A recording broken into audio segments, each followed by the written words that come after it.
Izingxenye ezintathu zomqondo wethu sine-reptilian, ne-mammalian, ne-human brain.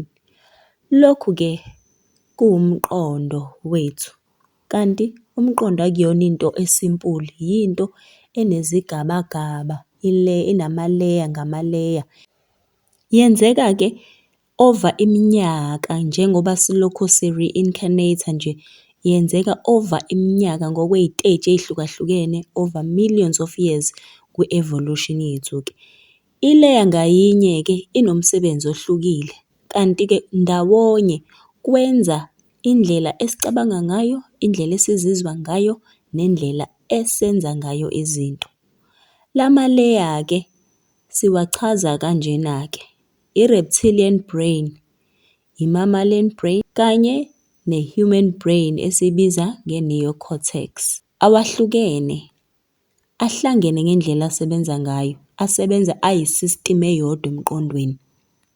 Siqale-ke sicubungule-ke manje-ke i-reptilian brain ngokujulile. I-reptilian brain iyona endala futhi iyona ileya ethathwa njenge-primitive. Umsebenzi wayo kusimpula, ukukugcina uphila. Ilawula ukuphefumula, ukushaya kwenhliziyo, ukunyakaza nje komzimba, ukulwa, ukubaleka, ukuma, ungaphenduli ezimweni ezenzakalayo, kanti ne-instinct ne-reflex, lokhu okukutshelayo ukuthi nakhu kunetha angibaleke. Le ngxenye-ke yomqondo ayicabangi, ayirizini nje yona iya-react-a kuphela. Ngesikhathi-ke wena ususa isandla sakho emlilweni ngaphandle kokucabanga, yila i-reptilian brain esebenza khona. Ngesikhathi wena usensa i-danger noma uzwa ukuthi kukhona ubungozi la eduzane, yila i-reptilian brain esebenza khona. Iphila-ke esikhathini samanje futhi iphendula okwenzeka manje. Singene kwi-mammalian brain-ke yona okuyi-limbic system. Yona-ke yakheke ngaphezu kwe-reptilian brain esibuye siyibize nge-limbic system. Yona-ke umsebenzi wayo idila nje nemizwa. Ilawulwa imizwa yethu yonke, ukukhumbula kwethu, i-memory, ukuxhumana kwethu nabanye, nokuthanda izinto, nokuba attached. Ibhekelene ne-pleasure, ubumnandi kanye nokwesaba kanye ne-motivation. Yila imizwa khona yothando, nokucasuka, nokuphatheka kabi, nentokozo a-process-wa khona. Kusinikeza-ke ukuthi sikwazi ukubona ukuthi hhayi bekukhona into ebiyenzeka empilweni yami. Ngesikhathi-ke kukhona into ekukhumbuzayo ngento mhlambe eyenzeka kudala ekuvusela imizwa yakudala, kusuke kuwuyo-ke i-limbic brain leyo ekwenzela lokho. Ngesikhathi uzizwa u-connected noma mhlambe unozwelo, mhlambe wake walahlekelwa, yiyo-ke leyo system esebenzayo ngaleso sikhathi, i-limbic system. I-limbic brain i-connect-a-ke nemizwa. Bese siba ne-human brain okuyi-neocortex. Iyona-ke entsha kunawo wonke-ke lama-system. Angithi niyakhumbula ukuthi leya i-reptilian brain indala yona le i-human brain noma i-neocortex iyona entsha kunawo wonke lawa amanye amaleya-ke. Yona-ke iyona le ecabangayo, iyona le ethatha ibeke futhi iyona elawula-ke indlela esikhuluma ngayo, ama-language, ilawula i-logic, umcabango wethu ukuthi ukuze kube nje fanele ngenze nje. Ilawula uku-imagine-a kwethu, i-imagination, ukufanekisa, ukwenza izithombe ufanekise emqondweni, nokuplana, uhlela, nokuzibona ukuthi hhayi mina ngiwubani, ube ne-self awareness kanye ne-moral reasoning. Lana-ke ila osuke ubheka khona-ke imicabango yakho. Yila oke ume kuqala ngaphambi kokuthi u-react-e, uke uthi uthathe ukucabanga kancane ngaphambi kokuba wenze into. Yila-ke okwenzeka khona i-creativity-ke kanye ne-conscious choice-ke emhlabeni njengoba uphila, yila othatha khona iy'nqumo. Ngesikhathi-ke u-analyse-a, ucubungula, ufunda, ufundisa usebenzisa i-neocortex. Njengoba ngikhuluma njengamanje ngisebenzisa i-neocortex. Kanti-ke basebenza kanjani-ke ndawonye ngokusebenzisana?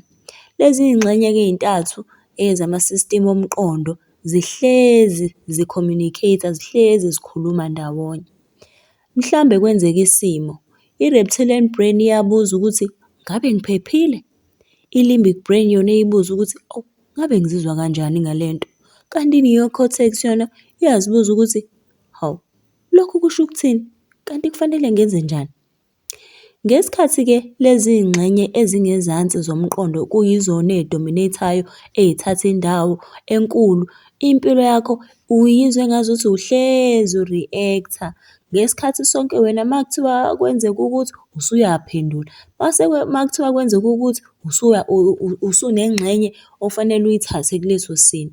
Ngesikhathi-ke i-neocortex-ke i-engage, impilo-ke iba lula ngoba uthatha iy'nqumo, uqale ume bese usebenzisa a-higher level of ukucabanga.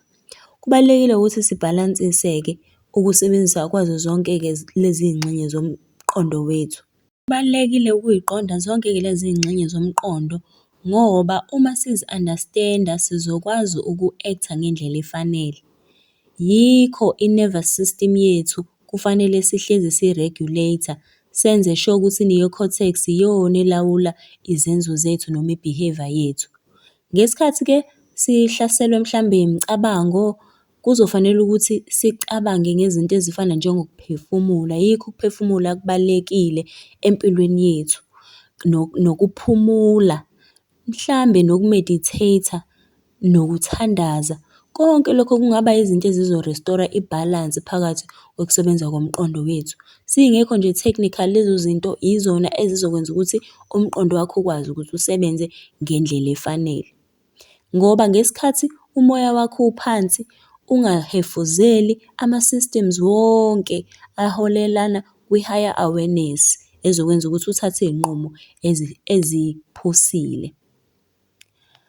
I-reptilian brain yethu isigcina siphila, i-mammalian brain isisiza ukuthi sizwe, si-connect-e, kanti i-human brain yona isivumela ukuthi sicabange bese siyakhetha ngokuphusile. Kungabe kwenzakalani uma ngabe umqondo wethu ungabhalansile? Lezi iy'ngxenye-ke ey'ntathu zama-layer omqondo uma y'ngabhalansile, sizobona lokhu-ke. I-reptilian dominance edila ne-survival. Ngesikhathi wena uhlezi-ke u-dominate-wa i-reptilian brain, uzohlezi uzizwa njena u-anxious, uyalwa ngaso sonke isikhathi, uhlezi u-trigger-rishile nje, umzimba wakho u-tense, i-heart rate yakho i-high, ishaya nje ngamandla inhliziyo, une-stress, nama-hormones wakho nje awekho balanced emzimbeni. Kanti uma i-limbic system kuyiyona edominate-ayo, ama-emotions iwona athatha over. Yonke into uyithatha ngemizwa, usheshe uzwele. Ungabe uzwela ubuhlungu kakhulu, ukucasuka noma ukwesaba, yonke into nje akukho predictable empilweni yakho ngoba ama-emotions iwona alawulayo. Nezinto ezenzeka kudala zihlezi y'dlala emqondweni wakho engazuthi zenzeka manje. I-neocortex-ke uma ingasebenzi kahle, okuyi-thinking brain yakho izoba suppressed. Uzosokola kakhulu ekuthatheni iy'nqumo nasekusombululeni iy'nkinga. Uzoba nama-habits a-impulsive, like ukuthi uvele uthathe nje isinqumo ade ungalindele ukuthi ungasithatha. Uvele wahamba waya e-mall wafika wasebenzisa yonke imali. Uvele wena wayithola usuku-groove awazi kanjani ngoba iyona ezobe irula ngoba ayikho active i-neocortex. Awuqale ume kuqala ucubungile into kuyikhathi uthatha isinqumo, cha, uzovele urulwe wena ama-impulsive behaviours. Kanti ne-creativity-ke emva kwesikhathi eside-ke izoba blocked nje, awuzuba creative okwangempela.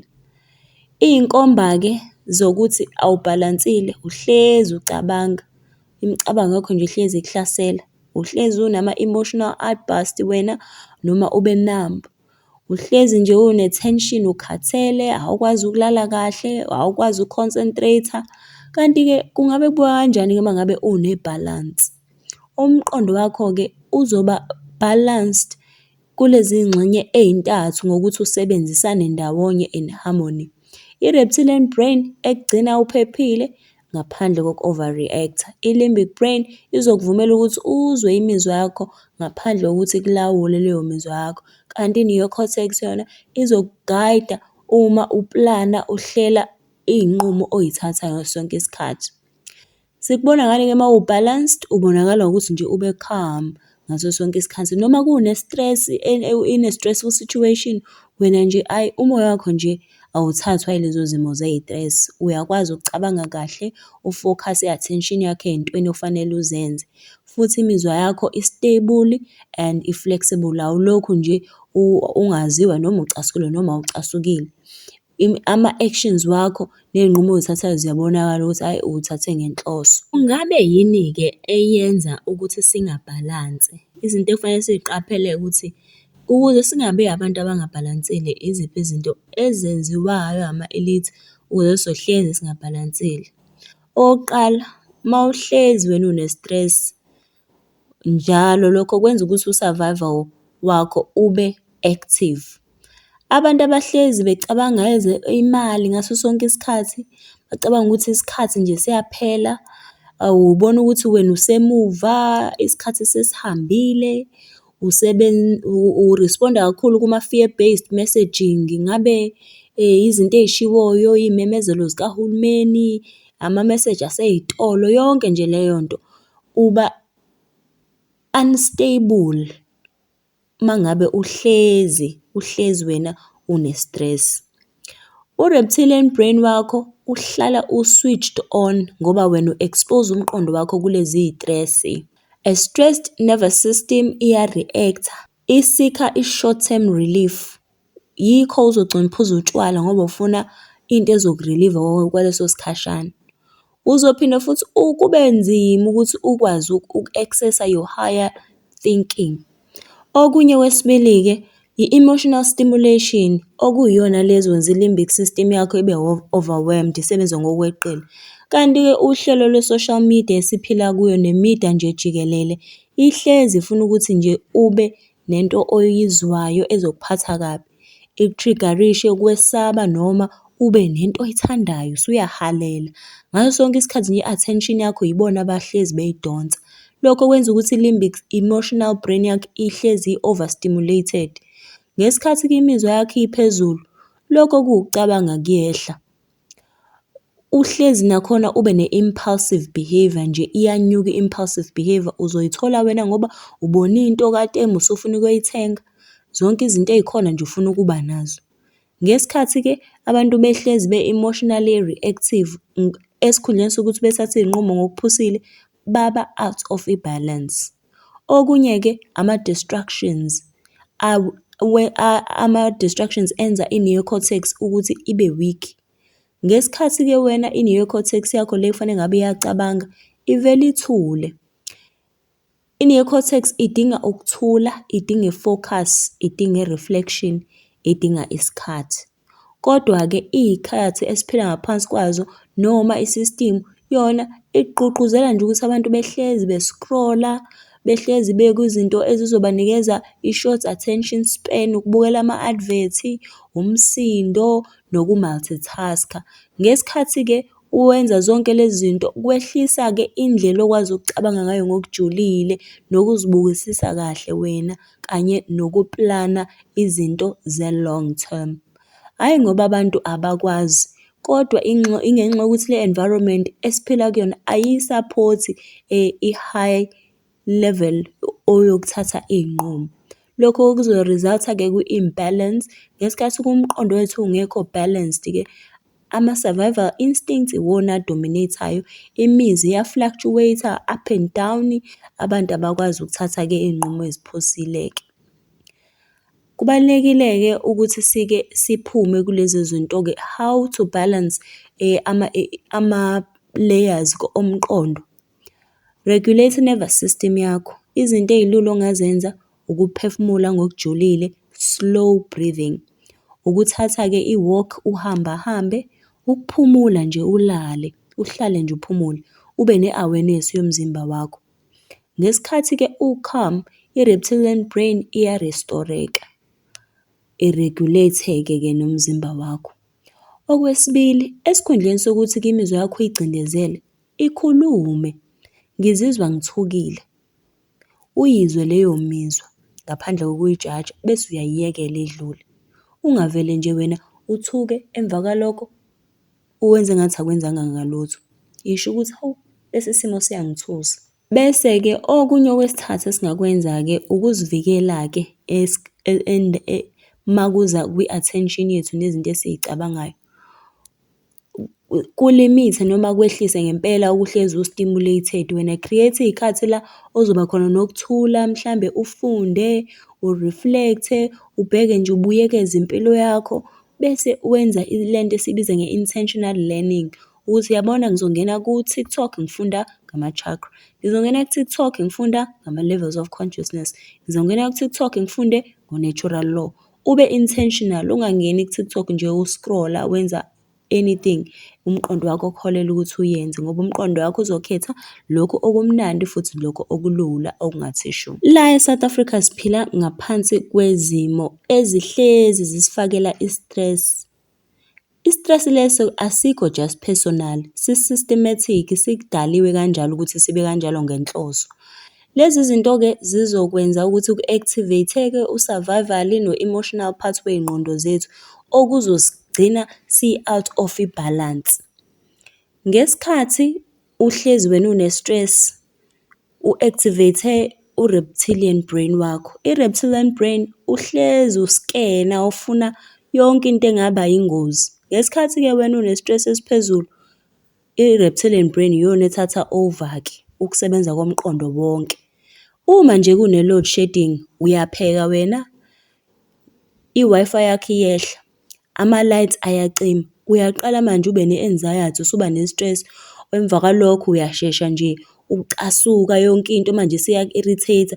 Umzimba wakho-ke uvele ungene kwi-fight or flight mode.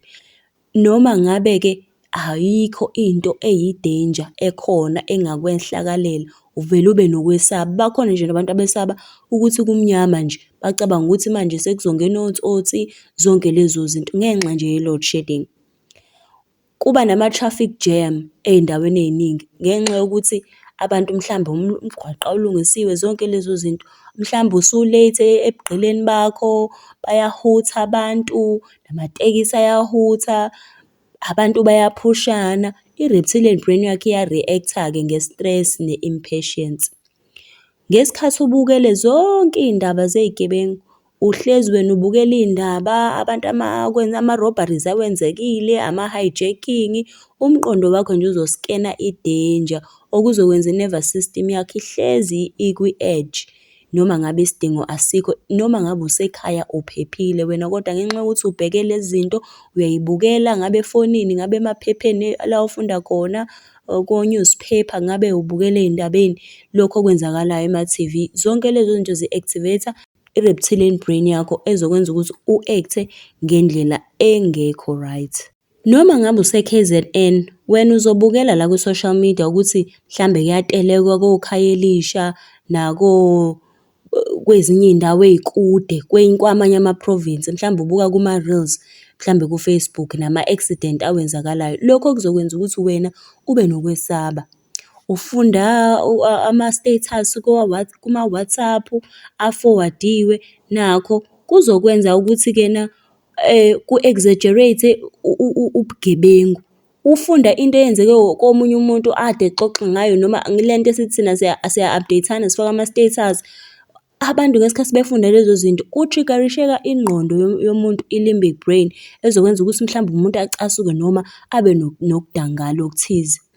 Ngesikhathi sihlezi sikhuluma ngezepolitiki, si-argue-wisha emakhaya noma isemsebenzini ebugqileni, lokho kuzokwenza ukuthi imizwa yethu ihlezi i-drained ngaso sonke isikhathi. Okunye, i-neocortex njengoba-ke icabanga, iplana, yenza i-creative planning emqondweni, idinga ukuthi kube nokuthula, nokufokhasa, nokuthi uyinikeze nje i-rest. Kanti-ke njengoba thina sihlezi sinama-notifications ko-WhatsApp, ko-Twitter, ko-TikTok, konke lokho kwenza ukuthi kube nzima ukuthi sifokhase kwi-deep thinking. Sibuka i-T_V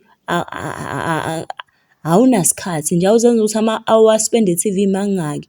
Ubukela iy'ndaba zaka-S_A_B_C, ama-updates, yonke into awu-reflect nje, konke lokho kushiya umqondo wakho u-exhausted.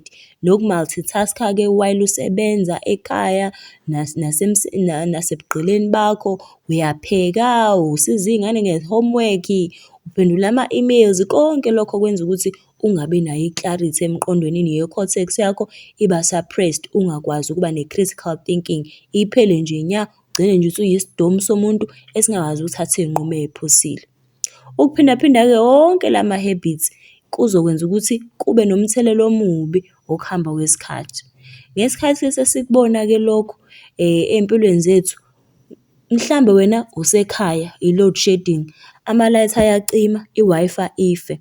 Uyaqala manje uthukuthele, isidina. Ngesikhathi-ke wenza lokho, i-reptilian brain iyona ekhikha in. I-limbic brain i-trigger i-stress nokudangala ngokuthi manje hhayi bo, njengoba manje kungasekho Wi-Fi, kushuthi angizukwazi ukwenza izinto zami ngesikhathi, ubone engazuthi manje uzomisa ama-deadlines wakho. I-neocortex-ke ayikwazi ukuplana effectively ngoba wena u-overwhelmed. Uma kune-traffic mhlambe endaweni, i-survival brain yakho izoba tense, ilokhu uhutha i-limbic brain yona izoba irritated, ibe ne-impatience. I-neocortex-ke i-struggle-ishe-ke ukuthi ithole iy'sombululo, njengokuthi mhlawumbe ungahamba ngayiphi i-route ukuze uzokwazi ukuthi ufike kahle la oya khona.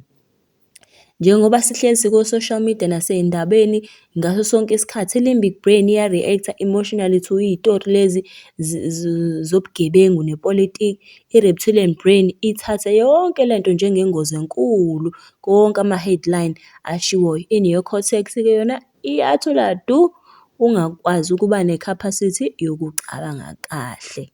Ngiyathemba ukuthi lezi y'bonelo ziyezwakala ukuze uzokwazi ukuqonda ukuthi kubaluleke kanjani ukuthi uzibalekele lezi zinto ezifana noma-social media ngaso sonke isikhathi. Obviously sesiyazi manje ukuthi impilo le esiyiphilayo e-South Africa inezinto esezi-obvious ekufanele ukuthi singavumi ukuthi zisi-trigger-rishe iy'ngxenye zomqondo wethu. I-load shedding izoba khona, ama-traffic azoba khona, ne-crime izoba khona, ne-media ne-social media izoba khona, kodwa wena yazi ukuthi izinto ozenzayo u-navigate-a kanjani wena ukuze umqondo wakho ungezuba overwhelmed, ungezu-affect-eka ngendlela engekho positive. Ngiyabonga kakhulu uma ubhenefitha kulamavidiyo, ungakhohlwa uku-like-a noku-share-a le video noku-subscribe-a uma ubungaka-subscribe.